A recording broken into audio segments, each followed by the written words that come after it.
خوش نصیب لوگ وہ جن کو نصیب ہو صحبت اللہ۔ راہ ولی میں وہ تاثیر دیکھی، بدلتی ہزاروں کی تقدیر دیکھی۔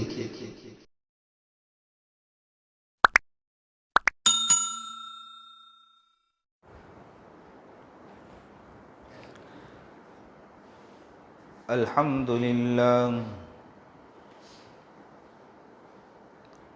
الحمد للہ نحمده ونستعینه ونستغفره ونؤمن به ونتوکل علیہ ونعوذ باللہ من شرور انفسنا ومن سیئات اعمالنا من يهده الله فلا مضل له ومن يضلله فلا هادي له ونشهد أن لا إله إلا الله وحده لا شريك له ونشهد أن سيدنا ومولانا محمدا عبده ورسوله أما بعد فأعوذ بالله من الشيطان الرجيم بسم الله الرحمن الرحيم يا أيها الذين آمنوا كتب عليكم الصيام كما كتب على الذين من قبلكم لعلكم تتقون صدق اللہ العظیم وصدق رسوله النبی الکریم ونحن على ذلك من الشاہدین والشاکرین والحمد للہ رب العالمین۔ اللہم صل علی سیدنا محمد وعلى آل سیدنا محمد وبارک وسلم۔ اللہم صل علی سیدنا محمد وعلى آل سیدنا محمد وبارک وسلم۔ اللہم صل علی سیدنا محمد وعلى آل سیدنا محمد وبارک وسلم۔ واجب الاحترام قابل تکریم بزرگان محترم،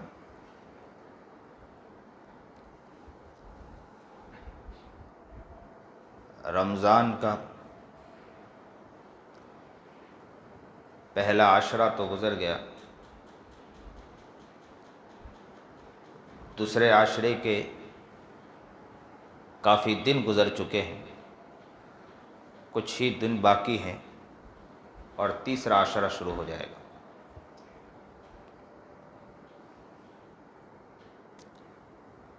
جو کچھ اللہ تبارک و تعالیٰ نے ان ایام میں عبادت کی توفیق عطا فرمائی، یہ اللہ کا احسان ہے۔ حقیقی انسان وہ ہیں جو دل و دماغ میں اس بات کو اتاریں کہ جیسے عبادت کرنی چاہیے ابھی تک ہم عبادت نہیں کر پائے۔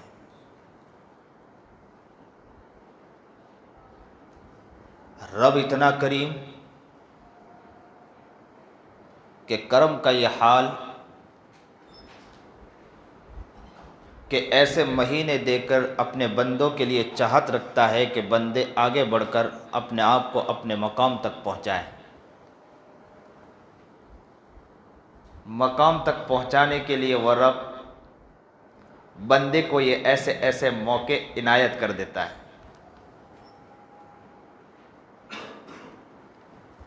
اکثر سیٹھ کو دیکھا ہے کہ جس کے تحت کام کرتے ہیں وہ سیٹھ ایسا ہوتا ہے کہ اس کے مزاج میں سختی ہوتی ہے، شدت ہوا کرتی ہے، اس کے اندر اتنی محبت کا غلبہ دیکھا نہیں جاتا ہے، الا ماشاء اللہ۔ لیکن رب کا حال تو کچھ اور ہی ہے۔ پوری کائنات کو بنایا، ایک ایک چیز کو بنایا۔ آسمان بنانے والی ذات ہے تو میرے پیارے رب کی ذات ہے، زمین بنانے والی ذات ہے تو پیارے رب کی ذات ہے، اور ہم انسانوں کو بھی بنانے والی ذات ہے تو کس کی ذات ہے؟ اللہ ہی کی ذات ہے۔ اور انسان کو بنانے کے بعد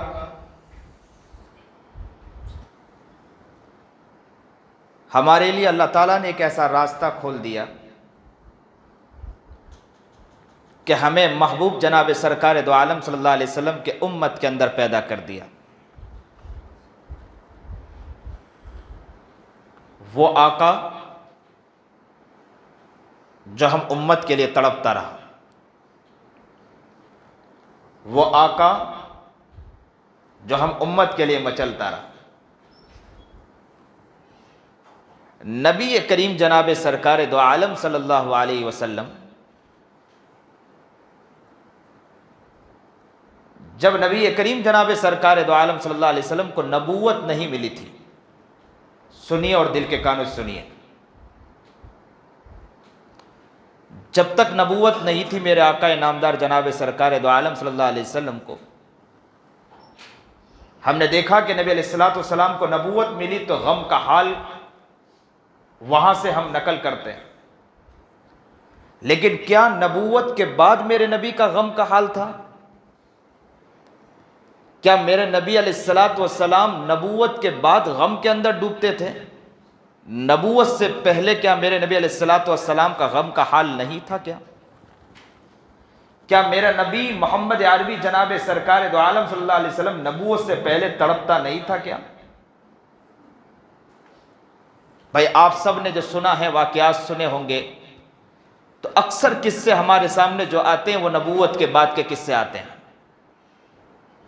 طائف کے میدان میں جا کر پتھر خانہ میرے آقا نامدار محمد عربی جناب سرکار دو عالم صلی اللہ علیہ وسلم کا، اور بچوں کا پیچھے لگ کر زبردست تکلیف دینا کہ میرا نبی لہو لہان ہو گیا، پیروں سے خون بہنے لگے، جوتی مبارک خون سے بھر چکی میرے آقا نامدار جناب سرکار دو عالم صلی اللہ علیہ وسلم کی حال یہ ہوا کہ دونوں ہاتھ یوں رکھ کر میرے آقا ایک جگہ کونے میں بیٹھ گئے اور زارو قطار رونے لگے،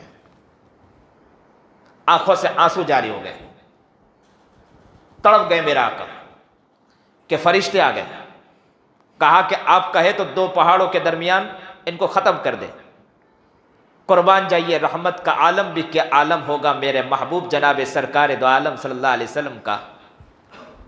پوری دنیا کو ایسی رحمت والا مزاج نہیں دیا ہوگا جو رحمت کا مزاج اگر کسی کو اللہ نے دیا ہے تو میرے محبوب کو دیا ہے۔ کیا رحمت کا مادہ تھا، خون بہہ رہا ہے۔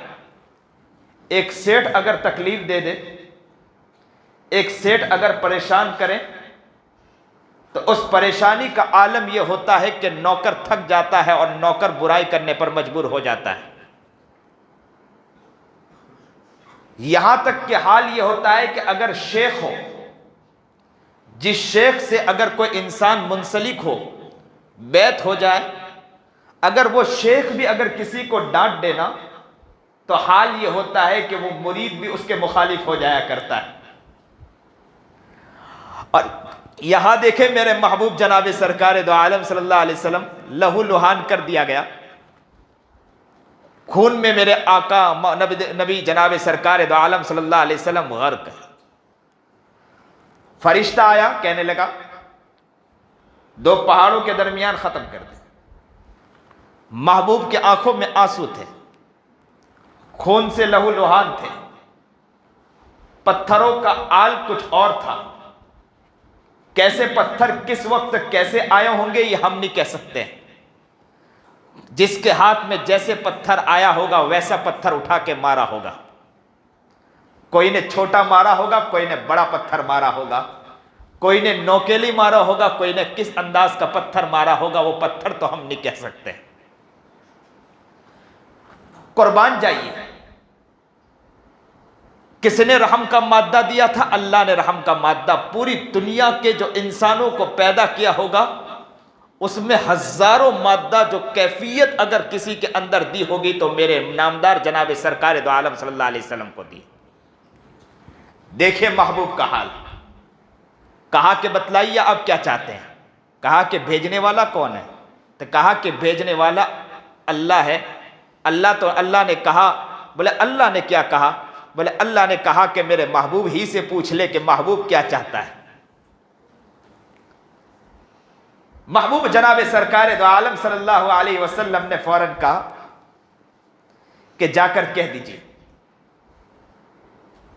اللہ سے کہہ دیجئے کہ محمد دعا کرتا ہے ان کے لیے کہ اللہ تعالیٰ انہیں ہدایت عطا فرما۔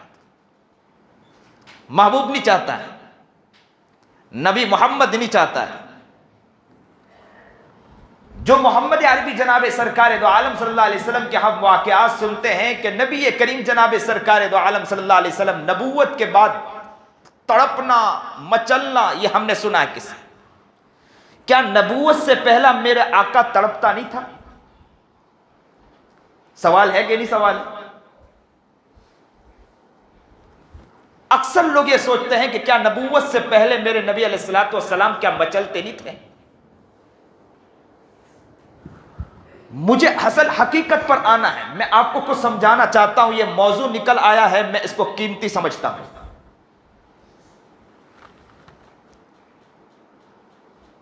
اللہ مولانا عبد الرحمن کو قبول فرمائے، یہاں کے امام صاحب مولانا رضوان کو قبول فرمائے، ان کے محبتوں کو قبول فرمائے۔ لگتا ہے کہ ان کے محبت کے اثرات ہے کہ کچھ اس طرح کی باتیں ذہن میں آ جاتی ہیں۔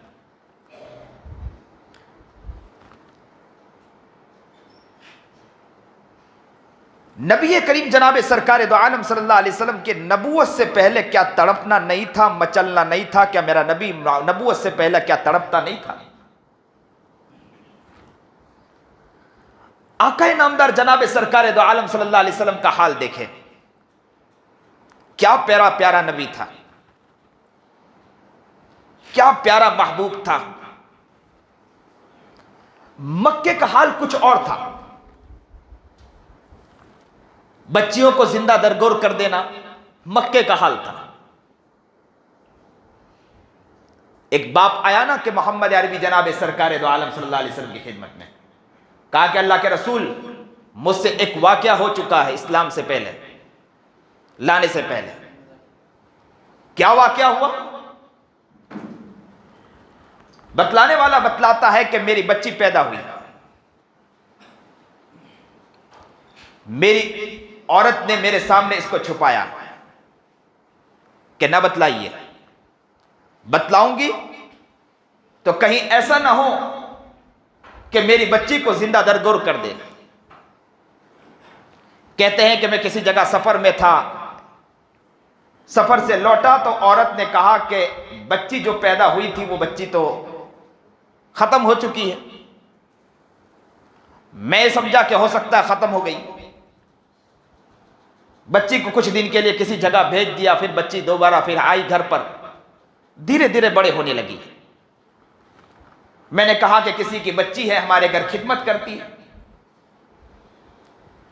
کہتے ہیں کہ میں نے اس بچی کو دیکھا کہ بچی حد درجہ مجھ سے محبت کرتی، میرے ساتھ کھیلتی کودتی، میں بھی اس سے محبت کرنے لگا۔ ایک دن وہ آیا کہ بچی کافی بڑی ہو چکی تھی اور مجھے ایسی محبت ہو گئی تھی کہ اس کے بغیر مجھے نیند نہیں آیا کرتی تھی۔ وہ باپ کہہ رہا ہے اس کے بغیر مجھے نیند نہیں آتی۔ جب میں گھر میں داخل ہوتا اس بچی کو پہلے دیکھتا، اپنے بچی کے ساتھ کھیلتا، کھیلنے کے بعد سو جایا کرتا تھا۔ لیکن وہ ہندوانہ رسم، جو پہلے کا دور، کہتے ہیں کہ یہ واقعہ کہ بچی کے ساتھ کھیل رہا ہوں، بچی کے ساتھ زندگی گزار رہا ہوں، بچی کے ساتھ زندگی میری گزر رہی ہے، لیکن میں نے دیکھا کہ وہ بچی میرے ساتھ جب بھی میں گھر میں داخل ہوتا ہوں تو بچی کودتی پھلانگتی آ جاتی ہے کہ آ گئے آ گئے آ گئے، اور میں جیسے میں آتا ہوں، جیسے وہ بچی دوڑ کر آتی، میں اسے گود میں اٹھاتا ہوں، کبھی اوپر کھیل لگاتا ہوں، کبھی اس کے ساتھ شرارت کرتا ہوں، مزہ آتی ہے وہ بچی کے ساتھ، اس بچی کے ساتھ میرا دل لگنے لگا۔ ایک دن عورت نے دیکھ لیا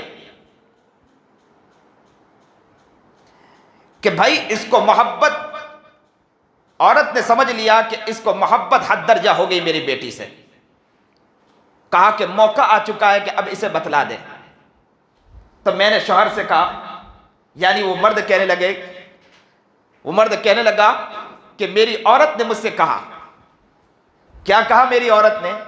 میری عورت نے یہ کہا کہ یہ جو بچی ہے جو کھیل رہی ہے یہ ہماری ہی بچی ہے، ہماری بچی کا انتقال نہیں ہوا ہے، میری بچی مری نہیں ہے، یہ ہماری ہی بچی ہے۔ تو کہا کہ وہ ہندوانہ مزاج اور وہ جو سوچ کفر کی جو ایک پرت جمی ہوئی تھی، میں فوراً خاموش ہو گیا، لیکن میں دل ہی میں تہیہ کر چکا، چاہے بچی ہے میری لیکن اس کو مجھے اب زندہ درگور کرنا پڑے گا۔ کہا کہ ایک دن میں گھر میں داخل ہوا، اہلیہ سے کہا کہ میں اس بچی کو گھمانے لے جانا چاہتا ہوں، اس کو تیار کریں۔ بچی کو تیار کیا گیا، بہترین کپڑے میں ملبوس کیا گیا، خوبصورت نہلایا گیا، دھلایا گیا، پاؤڈر لگایا گیا، بچی کو تیار کر کے سامنے لا کے کھڑا کر دیا۔ کہا کہ میرے محبت کا عالم تھا کہ میں اسے کبھی دیکھتا ہوں تو کبھی مجھے یہ خیال آتا ہے کہ مجھے اپنے رسم کو بھی پورا کرنا ہے۔ رسی لے کر نکل چکا، پہنچا ایک جگہ پر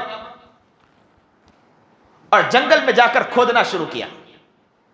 بچی بھی ساتھ دینا شروع کر دی کہ وہ بھی کھودنے میں ساتھ دے رہی ہے۔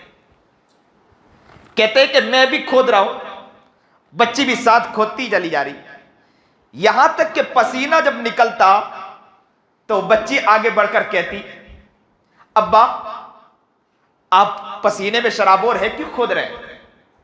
تو کہا کہ بیٹی کوئی بات نہیں ہے کہ مجھے ویسے ہی کھود رہا ہوں۔ تو بچی بولتی کبھی کبھی اپنے کپڑے سے، اپنے رومال سے، اپنے دوپٹے سے باپ کے پسینے کو پوچھنے لگی اور کہتی کہ ابو کیا بات ہے؟ باپ کہتا کہ کوئی معاملہ نہیں بیٹی، ہم کھود رہے۔ وہ باپ کہتا ہے کہ میں دیکھ رہا ہوں کہ میری بچی ننھے منھے ہاتھوں کے ساتھ میرا ساتھ دے رہی، وہ بھی کھود رہی، اور کھودتے کھودتے کبھی کبھی میرے پسینے کو پوچھتی، کبھی پانی لے کر آتی کہ ابا پیاس لگی ہوگی تمہیں، یہ پانی پی لیجئے۔ اللہ اللہ، کیا منظر ہوگا! آسمان بھی کیسا منظر دیکھ رہا ہوگا، زمین نے بھی کیسا منظر دیکھا ہوگا کہ وہ باپ آگے بڑھتا ہے، کہتا ہے کہ میں نے وہ کھائی تو کھود دیا، وہ گڑا تو کھود دیا، اور جیسے ہی گڑا کھودنا تھا کہ بچی آگے بڑھ کر کہنے لگی کہ ابا گڑا تو کھود چکا ہے، کیا کرنا ہے؟ جیسے ہی بچی پسینہ پوچھنے کے لیے آئی، میں نے دھکا لگا دیا، گڑے میں پھینکا میں نے اور مٹی ڈالنا شروع کر دیا کہ بچی کی آواز آنے لگی کہ ابو کیا کر رہے ہو؟ کہا کہ بیٹی مجھے معاف کر دینا، یہ میں اپنا رسم پورا کر رہا ہوں۔ تو کہا کہ بیٹی نے کہا ابو آپ کہیں تو میں آپ کی خدمت کے لیے تیار ہوں، آپ کسی جگہ مجھے بھیجنا مت، میں زندگی آپ کی خدمت کر کے گزار دوں گی، لیکن مجھے جینے کا موقع دے دیجئے۔ لیکن میرے دل میں وہ وحشت جو طاری تھی، وحشیانہ جو مزاج تھا، میں نے بچی کو بس مٹی پر مٹی ڈالنا شروع کیا۔ بچی کی پکار آتی رہی کہ ابو مجھے کچھ نہیں چاہیے، آپ کھانا نہ ہو تو کھانا نہ دینا، کپڑے نہ ہو تو کپڑے نہ دینا، میں ایک کپڑے میں زندگی گزار دوں گی، میں کبھی تم سے مانگوں گی بھی نہیں، کبھی میں تم سے کوئی چاہت نہیں رکھوں گی، مجھے جینے کا ایک موقع دے دیجئے۔ بس یہ کہتی رہی، لیکن کہتے ہیں کہ میرے درندہ باپ، میرے اندر باپ ہونے کا ایک ذرہ بھی احساس پیدا نہیں ہوا، درندگی چھائی ہوئی تھی، میں نے اسے وہاں پر درگور کر دیا اور دفن کر کے میں وہاں سے چلا آیا۔ اللہ اللہ، وہی مکے کا حال یہ تھا کہ ایک غلام کو سامنے کھڑا کر دیا جاتا تھا اور تیر کا نشان لیا جاتا تھا، جس کے پاس غلام ہو اپنے غلام کو سامنے کھڑا کر دیا جاتا تھا۔ آج لوگ کہتے ہیں نا کہ بھائی لڑکیوں کو جینے کا اور لڑکیوں کو آزادانہ مزاج نہیں دیا گیا، لڑکی کی آزادی چھین لی گئی، اسلام نے لڑکی کی آزادی کو چھینا ہے۔ لڑکی کو اگر آزاد کرانے والا کوئی دھرم اور کوئی مذہب ہے تو وہ اسلام مذہب ہے۔ ایک ساتھ کہیے کہ ہے کہ نہیں اسلام مذہب؟ ایک مذہب ہے، وہ مذہب ہے اسلام مذہب ہے۔ پوری دنیا سے کہہ دیں کہ عورتوں پر ظلم اور بربریت چھائی ہوئی تھی، ایسے وقت میں درد اگر کسی کے دل میں پیدا ہوا تو وہ محمد عربی جناب سرکار دو عالم صلی اللہ علیہ وسلم کے دل میں پیدا ہوا۔ کیسا درد پیدا ہوا؟ کفار مکہ یہ کیا کرتے تھے کہ ایک غلام کو سامنے کھڑا کر دیا کرتے تھے اور تیر کا نشان لیتے تھے اور تیر کا نشان ان کے پتلیوں پر لگایا کرتے تھے۔ سامنے کوئی نشان لگانے کے لیے کوئی چیز نہیں رکھا کرتے تھے، جیسے ہم کوئی نشان بنانے کے لیے نشانی کے لیے کوئی چیز سامنے رکھتے تھے کہ بعد میں نشان بنایا کرتے ہیں۔ وہ لوگ غلام کو کھڑا کرتے تھے اور غلام کو کھڑا کرنے کے بعد تیر کا نشان لیتے تھے۔ وہ تیر کا نشان دندناتا ہوا جاتا تھا اور غلام کی پتلیوں میں جا کے گھستا تھا۔ غلام وہاں چیختا تھا اور چلاتا تھا اور کہتا تھا کہ آقا آپ چاہے تو مجھے ہر خدمت کے لیے تیار کر لے، میں ہر خدمت کے لیے تیار ہوں، میرے آنکھوں میں تیروں کا نشان نہ لے۔ لیکن ان پر درندگیت چھائی ہوئی تھی، وہ تیر کا نشان لیتے تھے، آنکھوں کے پتلیوں پہ جا کے لگتا تھا، غلام چیختا تھا، چلاتا تھا۔ ان کی درندگیت کو کوئی سننے کے لیے تیار نہیں تھا، دیکھنے کے لیے تیار نہیں تھا۔ پھر وہ دوسرا نشان لیتے تھے۔ بھائی خاموشی کا ماحول بنائے، موضوع خاص چل رہا ہے، اس موضوع پر توجہ دیں۔ آنے والا خود اپنی جگہ بنائے گا، ہو سکے گا تو بعد میں نماز کے اندر اگر صف میں جگہ نہیں ہوگی تو خود بخود چلا جائے گا۔ بالکل خاموش رہے۔ تو درندگیت چھائی ہوئی تھی، آنکھوں میں پتلیوں کے اوپر نشان لگایا تیر کا، جا کے لگا، غلام چیخنے لگا۔ پھر اس کے بعد دوسرے تیر کا نشان لیا۔ کہتے ہیں کہ دوسرے تیر کا نشان بھی جا کر غلام کے دوسری آنکھوں کے پتلیوں پر لگتا ہے اور وہ چیخنے اور چلانے لگتا ہے، لیکن اس درندگیت کو کوئی دیکھنے کے لیے تیار نہیں تھا۔ اللہ اکبر کبیرہ۔ ایسا منظر کفار مکہ نے پیش کیا تھا۔ ایک عورت، اس کے ساتھ سبھی لوگ رات گزارتے تھے اور ان سے جب بچہ پیدا ہوتا تھا تو ان سے پوچھا جاتا تھا کہ یہ بچہ کس کا ہے، تو عورت جس کی طرف اشارہ کر کے کہہ دیتی تھی کہ اس مرد کا بچہ ہے تو اس بچے کی نسبت اس مرد کے ساتھ کر دیا جاتا تھا۔ عجیب مکے کا حال تھا۔ میرے محمد جناب سرکار دو عالم صلی اللہ علیہ وسلم جب پیدا ہوئے اور نبی کریم جناب سرکار دو عالم صلی اللہ علیہ وسلم کی عمر جس طرح بڑھتی گئی، بڑھنے لگی، جس طرح عمر بڑھتی چلی گئی، میرے نبی علیہ السلام نے مکے کا حال دیکھا۔ مسلمانوں توجہ کرنا، بہت اہم موضوع کی طرف جا رہا ہوں۔ میرے آقا نامدار جناب سرکار دو عالم صلی اللہ علیہ وسلم نے مکے کا حال، میں دوسرے لفظوں میں بولوں ملک کا حالات دیکھنے لگے میرے آقا نامدار، کہ ملک کے اندر بربریت طاری ہو گئی، مکے کے اندر ظلم عام ہو چکا ہے، غلاموں کی آنکھوں کے اوپر نشان لے کر غلاموں کو تڑپایا جا رہا ہے، غلاموں کے اوپر بھاری بھاری چیزوں کو رکھ کر غلاموں کو عجیب غلاموں کے ساتھ بربریت کی جا رہی ہے، عورتوں کے ساتھ ان کے ساتھ درندگیت کا معاملہ کیا جا رہا ہے، عورتوں کو پیٹا جا رہا ہے، مارا جا رہا ہے۔ میرے نبی کریم جناب سرکار دو عالم صلی اللہ علیہ وسلم، ابھی نبوت نہیں ملی ہے میرے آقا کو، سنیے، نبوت کے بعد تڑپنے کا واقعہ تو آپ نے سنا ہوگا، نبوت سے پہلے تڑپنے کا آقا کا حال دیکھو کہ مکے کا جب حال دیکھتے تھے میرا محمد جناب سرکار دو عالم صلی اللہ علیہ وسلم، مکے کے حال کو دیکھنے کے بعد میرا آقا تڑپتا تھا، مچلتا تھا۔ آپ نے سنا ہوگا کہ اللہ کے رسول غار میں جا کر بیٹھتے تھے اور کئی کئی دن غار کے اندر بیٹھے رہتے تھے، غار سے نکلتے نہیں تھے میرا محمد، سنا ہے کہ نہیں سنا ہے؟ غار میں بیٹھے رہتے تھے۔ اسلام تو نبوت تو بعد میں میرے آقا کو ملی، نماز بعد میں ملی، تو میرا محبوب جناب سرکار دو عالم صلی اللہ علیہ وسلم غار میں کیا کرتا تھا؟ کون سی عبادت کرتا تھا میرا محبوب؟ سوال ہوتا ہے کہ نہیں سوال ہوتا ہے؟ اتنا لمبا وقت میرا محبوب کرتا کیا تھا؟ میرے محبوب جناب سرکار دو عالم صلی اللہ علیہ وسلم غار میں کرتے کیا تھے؟ کہنے والے کہتے ہیں کہ ملت ابراہیمی کے اوپر عمل کیا کرتے تھے، لیکن مکے کا حال بھی تو کچھ اور تھا نا۔ ملت ابراہیمی کی اصل حقیقت سنانے والا کون تھا میرے محبوب کو؟ میرا محبوب جناب سرکار دو عالم صلی اللہ علیہ وسلم غار میں کرتے کیا تھے؟ کتابوں میں لکھا ہے کہ میرا محبوب جناب سرکار دو عالم صلی اللہ علیہ وسلم غار میں کیا کرتے تھے؟ توجہ دیں آپ، میرا محبوب غار میں کیا کرتے تھے؟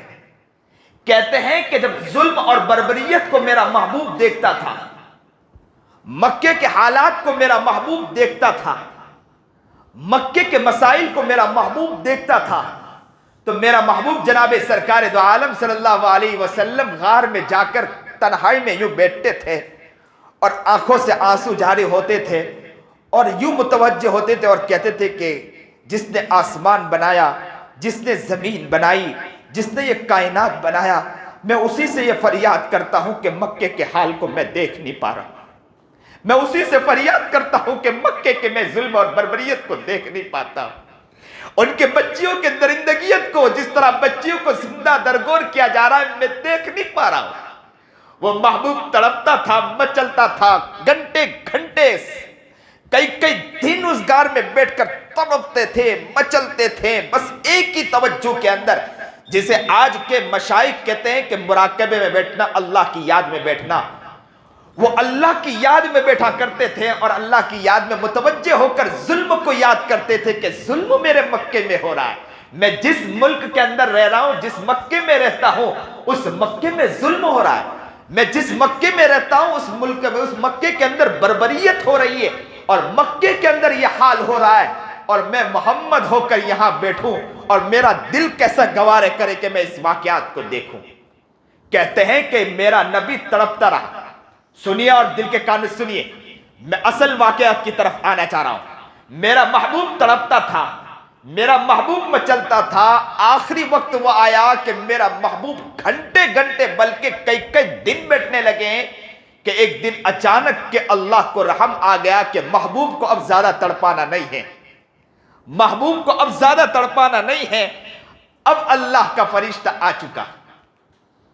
جبرائیل آ گئے اور کہا کہ محبوب پڑھیے، تو کہا کہ میں تو وہ ہوں کہ مجھے پڑھتے بھی نہیں آتا ہے۔ آج کہتے ہیں کہ علماء کا کام ہے، ہمارا کام نہیں ہے۔ میرا محبوب کیا کہہ رہا ہے؟ مجھے پڑھتے ہی نہیں آتا ہے، میں نے تو الف با تا بھی نہیں پڑھا، میں تو کچھ بھی پڑھ نہیں سکتا ہوں۔ تو کہا کہ پڑھیے، تو کہا کہ میں نہیں پڑھ سکتا ہوں۔ فرشتے نے، وہ جبرائیل نے یوں بھیجا، کہا کہ پڑھیے، کہا میں نہیں پڑھ سکتا ہوں۔ اور جب تیسری مرتبہ بھیجا اور کہا کہ پڑھیے، اقرأ بسم ربک الذی خلق، کہتے ہیں کہ جیسے ہی اقرأ بسم ربک الذی خلق پڑھا اور دوڑ کر میرا محبوب جناب سرکار دو عالم صلی اللہ علیہ وسلم گھر میں آئے، خدیجہ کے پاس آ کر کہا، گھبرانے لگے، کپ کپا گئے، کیونکہ آج تک جبرائیل کو دیکھا نہیں تھا، پہلی مرتبہ دیکھا، منظر دیکھ کر تڑپ گئے تھے۔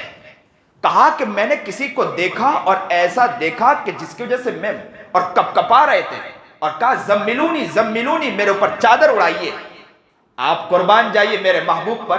خدیجہ نے کیا کہا تھا معلوم ہے؟ آپ کو اللہ کیسے ہلاک کرے گا؟ سنیے مسلمانوں، کیا کہا تھا خدیجہ نے؟ کیا ہمارے بارے میں ہماری عورتیں یہ کہہ سکتی ہیں؟ کیا کہا تھا خدیجہ نے؟ آپ کو اللہ ہلاک کر سکتا ہے، کیونکہ آپ کے اندر 5 وصف ہیں۔ کتنے وصف ہیں؟ 5 خصوصیت ہے۔ کیا 5 خصوصیت ہے؟ خصوصیت میں آپ کے اندر یہ خصوصیت ہے کہ آپ تو وہ ہیں جو کسی کا بوجھ اٹھاتے ہیں، آپ تو وہ ہیں جو مہمان نوازی کرتے ہیں، آپ وہ ہیں جو حق کے لیے تڑپتے ہیں، اور آپ تو وہ ہیں کہ لوگوں کے لیے کماتے ہیں تاکہ لوگوں کی زندگی آسان ہو جائے، ان کے لیے آپ تڑپتے ہیں۔ تو آپ تو وہ ہیں کہ جس کی وجہ سے اللہ آپ کو کیسے ہلاک کر سکتا ہے؟ اللہ کیسے آپ کو ہلاک کر سکتا ہے؟ شاید میرے موضوع تک آپ پہنچ گئے ہوں گے، شاید میں جس طرف آپ کو لے جانا چاہ رہا ہوں آپ اس طرف پہنچ چکے ہو۔ میرا محبوب جناب سرکار دو عالم صلی اللہ علیہ وسلم کو نبوت ملنے سے پہلے کتنے دن تک تڑپتا رہا؟ کس چیز کو دیکھ کر تڑپتا رہا؟ مکے کے حال کو دیکھ کر تڑپا کہ نہیں تڑپا؟ کس کو دیکھ کر تڑپا؟ مکے کی بربریت کو دیکھ کر تڑپے کہ نہیں تڑپے؟ مکے کی بربریت کو دیکھ کر میرا محبوب تڑپتا رہا، اس کے بعد نبوت ملی، نبوت کے بعد میرے محبوب نے محنت کی تو ہم امتی بنے ہیں۔ اور ہم امتی کا حال یہ ہے کہ ملک کے حالات بدلتے جا رہے ہیں، اور ملک کے حالات کے بعد امتی آج کا سو رہا ہے۔ ملک کے حالات تبدیل ہوتے جا رہے ہیں۔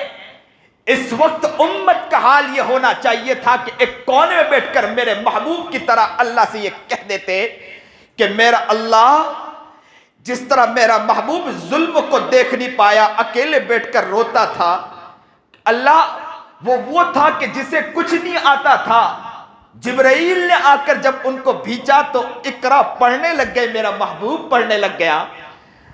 آپ ہم پر کوئی اللہ آسان کا معاملہ کر دیں اور تڑپتے رہے، مچلتے رہیں، ایک دن وہ آئے گا کہ اللہ بھی علم اتارنے والی ذات اللہ کی ہو سکتا ہے اللہ آپ کو علم لدنی اتار دے۔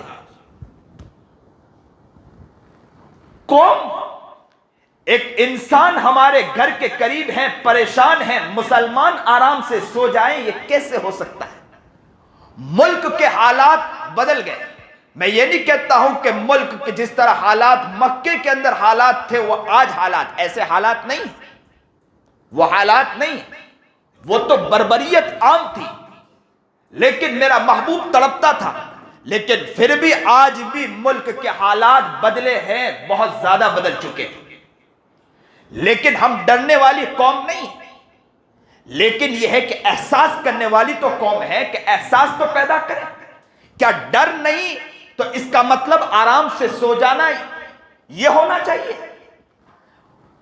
ڈر نہیں، اس کا مطلب تو یہ ہونا چاہیے کہ ڈر تو نہیں ہمارے اندر، خوف تو نہیں ہے، لیکن یہ ہے کہ میرا محبوب نبوت سے پہلے تڑپتا تھا، قوم کے لیے مچلتا تھا، اور وہ یہ کہا کرتا تھا اللہ نے راہ کھولا اور پوری قوموں کے اندر ایسا بدلاؤ آیا کہ مکۃ المکرمہ چند ہی سالوں کے اندر فتح ہو چکا۔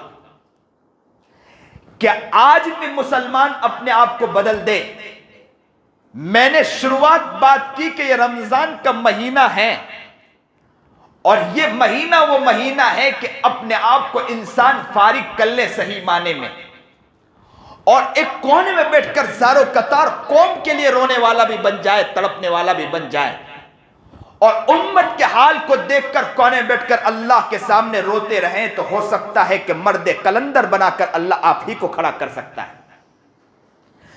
احساسات تو کوئی جگائے کہ ہماری ہمارے منہ تو زبان کی چٹکھنیوں کے پیچھے کیا رہے، کہ کھانے کے مزے ہماری زبان لٹاتی رہیں، کیا ہمارا دل کی انگیٹھی آج تک جلے نہیں؟ کیا وہ آگ جو آگ کسی اور گھر میں لگی ہے، وہ گھر میں آگ لگی ہے، کہیں ایسا نہ ہو کہ وہ آگ بڑھتے بڑھتے ہمارے گھر آ کے نہ لگ جائے؟ آج کسی کی ماں بیٹی کی عزت لوٹی جا رہی، کل ایسا نہ ہو کہ ہماری ماں بیٹیوں کی عزت لوٹی جائے۔ کسی کے بہن کے ساتھ کھلواڑ کیا جا رہا ہے، کہیں ایسا نہ ہو کہ ہمارے بہن کے ساتھ کھلواڑ کیا جا رہا ہے۔ کسی کے بیٹے کو جے شری رام کے نام پر مار دیا جا رہا ہو، کل ایسا نہ ہو کہ ہمارے بچے کو ہمارے بھائی کو جے شری رام کے نام پر مار دیا جائے۔ گائے کے نام پر کسی بچے کو مار دیا گیا ہو سکتا ہے وہ بھی کسی کا لال ہے، کسی کا دل کا ٹکڑا ہے، وہ دل کا کلیجہ ہے، وہ کسی کا دل کا ٹکڑا ہے، وہ ہے تو کسی کا، آج وہ کسی کا بیٹا ہے، آج وہ کسی کا بھائی ہے۔ اس کی جگہ اپنے بھائی کو رکھ کر ذرا سوچے کہ کل ہمارے بھائی کو ختم کر دے اور کوئی قوم اٹھنے کے لیے تیار نہ ہو، اس وقت کیا حال ہوگا؟ اس وقت آپ کی زندگی کے اندر کیسی بیتے گی؟ تو ہم کو اس بات کو سمجھنا ہے کہ ملک کے حالات جیسے ہوتے جا رہے ہیں، اور ملک کے حالات میں مسلمانوں کو اب جاگ جانا چاہیے، احساس پیدا کرنا چاہیے، اپنی ذمہ داری کو بڑھانا چاہیے، اپنی ذمہ داری کو آگے کی طرف لے جانا چاہیے۔ ملک کے حالات کو دیکھیں، ان حالات کے اعتبار سے اپنی زندگی کو اب بدلنے کی فکر کرنا چاہیے۔ تو یہ جو مہینہ، اب آپ ذرا سوچیں اپنے بارے میں کہ میں نے بات جو شروع کی تھی، میں نے یہی کہا تھا کہ کچھ دن تو گزر گئے رمضان کے، پہلا عشرہ گزر گیا، دوسرے عشرے کے کافی وقت گزر گیا ہمارا، اب کچھ دن باقی ہیں۔ یہ جتنے دن گزر گئے اتنے دن کے اعتبار سے کیا ہمارے دل میں ابھی تک صحیح معنی میں احساس پیدا ہوا کہ نہیں پیدا ہوا؟ نہیں پیدا ہوا۔ بس فلسطین کے خالی ہم لوگ موبائل میں دیکھ رہے ہیں، بچے کو مارا جا رہا ہے اور منہ زبانی خرچ کیا جا رہا ہے۔ کیا زبانی خرچ کیا جا رہا ہے؟ گاڑی میں چل رہے ہیں تو بول رہے ہیں کہ کیا ہو رہا ہے، ان ملک کو ایسا کرنا چاہیے، وہ ملک کو ایسا کر دینا چاہیے۔ میرے نبی نے کبھی کسی ملک کے بارے میں نہیں کہا، بلکہ خود فکر کی ہے، غار میں جا کر بیٹھ گئے۔ آج کا مسلمان صرف کامنٹ پاس کر رہا ہے، آج کا مسلمان واٹس ایپ کے اوپر کامنٹ پاس کر رہا ہے کہ علماء سو رہے ہیں۔ علماء نہیں سو رہا ہے، آج کا مسلمان سو رہا ہے، آج کا مسلمان سو رہا ہے۔ مسلمانوں کو جاگنے کی ضرورت ہے، کامنٹ پاس کرنے کی ضرورت نہیں ہے۔ کامنٹ اپنی ذات کے بارے میں پاس کرنے کی ضرورت ہے کہ ہماری زندگی کس طرف جا رہی ہے۔ نیت کرو آج ایک ساتھ کہ انشاءاللہ رمضان کا یہ مہینہ، وہ مہینہ انشاءاللہ جس دن باقی ہیں، کامنٹ پاس نہیں کریں گے، اپنی زندگی کے کامنٹ کو دیکھنے کی کوشش کریں گے انشاءاللہ۔ احساس مر چکا ہے ہماری زندگی کا، مرتی بھی لاش دیکھ رہے ہیں، لیکن ہماری زندگی کے ہمارا دل مر چکا ہے، ہماری زندگی، ہماری باڈی ہی خود لاش بنی پڑی ہے، جس کو ہمارے اکابر مشائخ یہ کہا کرتے ہیں کہ ہم روحانی اعتبار سے مر چکے ہیں، جسمانی اعتبار سے تو ہم باڈی کو لے کر چل رہے ہیں۔ یوں سمجھو کہ ہمارے پیروں پر ہماری باڈی جو ہے نا بوجھ لے کر چل رہی ہے، ورنہ دیکھا جائے تو ہم لوگ اپنے باڈی کو جو لے کر تو چل رہے ہیں، وہ باڈی نہیں چل رہی ہے، ایک لاش لے کر چل رہے ہیں، اس لیے کہ اس باڈی پر کوئی احساس نہیں ہے، کسی کو کوئی فکر نہیں۔ اور پوچھنے والا جب تم سے کہا جاتا ہے تو کہتے ہیں کہ مولانا کرے کیا؟ آج میں نے سیرت سے بتلایا کہ کرنا کیا ہے، ہمیں سیرت سے آپ کو بتلایا کہ تڑپنا کیا ہے۔ ایک غلام کو مارا جا رہا، اس کی پتلیوں پر تیروں کا نشان لیا جا رہا ہے، ایک عورت کو، ایک بچیوں کو زندہ درگور کیا جا رہا ہے۔ میرا نبی غار میں جا کر تڑپ رہا ہے، آنکھوں سے آنسو بہا رہا ہے کہ ظلم کو دیکھ کر نبی محمد برداشت نہیں کر پا رہا ہے۔ اور جب جیسے ہی میرا نبی تڑپتا تھا، جبرائیل آ گیا اور کہا، نبوت کا مزدہ سنا دیا۔ یاد رکھو، آج کا مسلمان اگر اللہ کے لیے تڑپ جائے، مچل جائے، ظلم اور بربریت کو دیکھ کر روئے اور یہ سوچے کہ قوموں کے ساتھ کیا ہو رہا ہے، کسی کا بچہ ہوگا، وہ کسی کا لال ہوگا، کسی کا لخت جگر تل کا ٹکڑا ہوگا۔ ایسی ماؤں کو بھی دیکھا ہے ہم نے کہ وہ ماں اپنے بچے کو گود میں لے کر، وہ بچہ تو دنیا سے جا چکا تھا، روح نکل چکی تھی اور اس کو مار دیا گیا، جے شری رام کے نام پر تو مار دیا گیا۔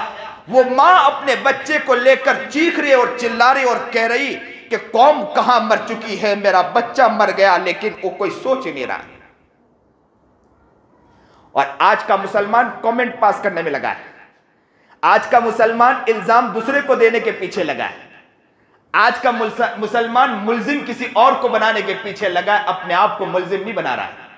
احساس کی دنیا مر چکی ہے آج کی، اور موبائلوں نے تو بالکل یوں سمجھو کہ ہمیں برباد کر دیا، موبائلوں نے برباد کر دیا۔ واٹس ایپ کے ہم بادشاہ بن چکے ہیں آج کے دور میں، ایسے واٹس ایپ کے بادشاہ بن چکے ہیں کہ سب سے بڑی جنگ ہم لڑ رہے ہیں، کوئی اور نہیں لڑ رہا ہے۔ واٹس ایپ کے ذریعے جتنے بڑے مجاہد آج کا نوجوان، باہر تو گناہ، باہر تو غفلت، دل میں کوئی احساس نہیں، دل میں کوئی احساس جگانا نہیں، دل میں کوئی خیال نہیں، بس ہلکا سا واٹس ایپ پر انگلی گھمائی اور مجاہد بن کے گھوم رہے ہیں اور کہہ رہے ہیں کہ ہم ہی مرد کلندر۔ مسلمانوں جاگنا ہوگا، احساسات کو پیدا کرنا ہوگا۔ نیت کرو کہ آج انشاءاللہ، آج ہمارے دل میں خیال آیا ہے، حقیقی بات آئی ہے، اپنے احساسات کو انشاءاللہ جگائیں گے انشاءاللہ۔ مردہ دل کو اب سے انشاءاللہ زندہ کریں گے انشاءاللہ، مردہ دل کو زندہ کریں گے۔ ہمارے اکابر نے اس کا بھی طریقہ بتلایا کہ مردہ دل کو زندہ کیسے کیا جائے۔ اکثر اکیلے چلنا بہت مشکل ہوتا ہے، ایسے وقت میں مشائخ سے اپنے آپ کو جوڑ لینا چاہیے، کسی اللہ والے سے اپنے آپ کو جوڑ لینا چاہیے۔ تو میں آپ سے یہ کہتا ہوں کہ آپ کا جہاں دل لگے اپنے اللہ والوں سے جڑ جائیں، اپنے اکابر سے جڑ جائیں، مشائخ سے جڑ جائیں، اور مشائخ سے جڑنے کے بعد اپنی زندگی کو پیاری زندگی بنانا چالو کریں، بنانا شروع کریں۔ کسی اللہ والے نے بہت پیاری بات لکھی، بلکہ میں کہتا ہوں کہ مولانا ابراہیم دیولہ ہی نے اس بات کو نقل کیا ہے حاجی عبدالوہاب کے واسطے سے، بہت پیاری بات کہی کہ جس کا دل روحانی بن جاتا ہے، اور جس کی زندگی روحانیت بڑوں سے لگنے کے بعد ان کے اندر روحانیت اگر پیدا ہو جاتی ہے تو اس کی زندگی میں عبادت میں ایسا لطف آتا ہے، پھر اس کو کھانے میں مزہ نہیں آتا ہے، اس کی زندگی زیادہ کھانے میں نہیں لگتی ہے، وحشت ہوتی ہے، وہ کھاتے کھاتے بھی اس کا دل اللہ کی یاد میں مست ہوا کرتا ہے۔ تو آج پہلے نمبر پر یہ کوشش کریں کہ انشاءاللہ احساس کو پیدا کریں گے، انشاءاللہ ملک و ملت کے لیے ہم تڑپنے والے بنیں گے انشاءاللہ، اور دوسرے نمبر پر اللہ والے سے اپنے اصلاحی تعلق کو پیدا کریں گے انشاءاللہ، اصلاحی تعلق کو پیدا کریں گے، اپنے آپ کو کسی کے ساتھ جوڑیں گے انشاءاللہ، اور جڑنے کے بعد انشاءاللہ اپنی زندگی کو آگے بڑھانے کی فکر کریں گے انشاءاللہ۔ اللہ نیک بنائے، متقی بنائے، پرہیزگار بنائے، سنت و شریعت پر چلنے کی توفیق عطا فرمائے، زندگی کو پیاری بنائے اور زندگی کو بہتر بنائے اور صحیح زندگی گزارنے کی توفیق عطا فرمائے۔ اس علاقے کو قبول فرمائے، اس علاقے کی محنت کو قبول فرمائے، آپ کی محبت، آپ کا جذبہ، یہ مولانا عبد الرحمن اور مولانا رضوان صاحب کی محبت کا نتیجہ جو یہاں میں حاضر ہوتا ہوں، اور یہاں پر جس محبت کے ساتھ دعوت پیش کی جاتی ہے میں اسی محبت کے ساتھ آتا ہوں۔ اللہ سے دعا کرتا ہوں کہ اللہ اپنی حقیقی محبت اس علاقے والے کو عطا فرما دے۔ آج نیت کرو کہ انشاءاللہ زندگی کو بدلیں گے، جو کچھ دن ہیں وہ کچھ دن کو صحیح گزارنے کی کوشش کریں گے انشاءاللہ، ملک کا درد ہماری زندگی میں انشاءاللہ پیدا کریں گے، قوم کا درد ہماری زندگی میں پیدا کریں گے، احساسات کو اپنی زندگی میں پیدا کریں گے انشاءاللہ، اور باڈی کو مردہ لے کر چلنے کی کوشش نہیں کریں گے، باڈی کو صحیح معنی میں زندہ کرنے کی کوشش کریں گے۔ آج سمجھ جائیں، آج کی بات سے آپ کو یہ بات معلوم ہوئی ہوگی کہ ہماری باڈی ابھی تک کے لاش بن کے چل رہی ہے، ہماری باڈی حقیقی معنی میں زندہ نہیں چل رہی ہے۔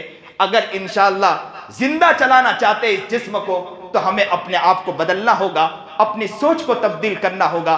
اللہ نے جو بات کہلائی ہے، پیاری بات آئی ہے، حقیقی بات آئی ہے، اللہ اس پر ہمیں عمل کرنے کی توفیق عطا فرمائے، اللہ صحیح زندگی گزارنے کی توفیق عطا فرمائے۔ وآخر الدعوانا ان الحمدللہ رب العالمین۔ صلی اللہ علیہ وسلم، صلی اللہ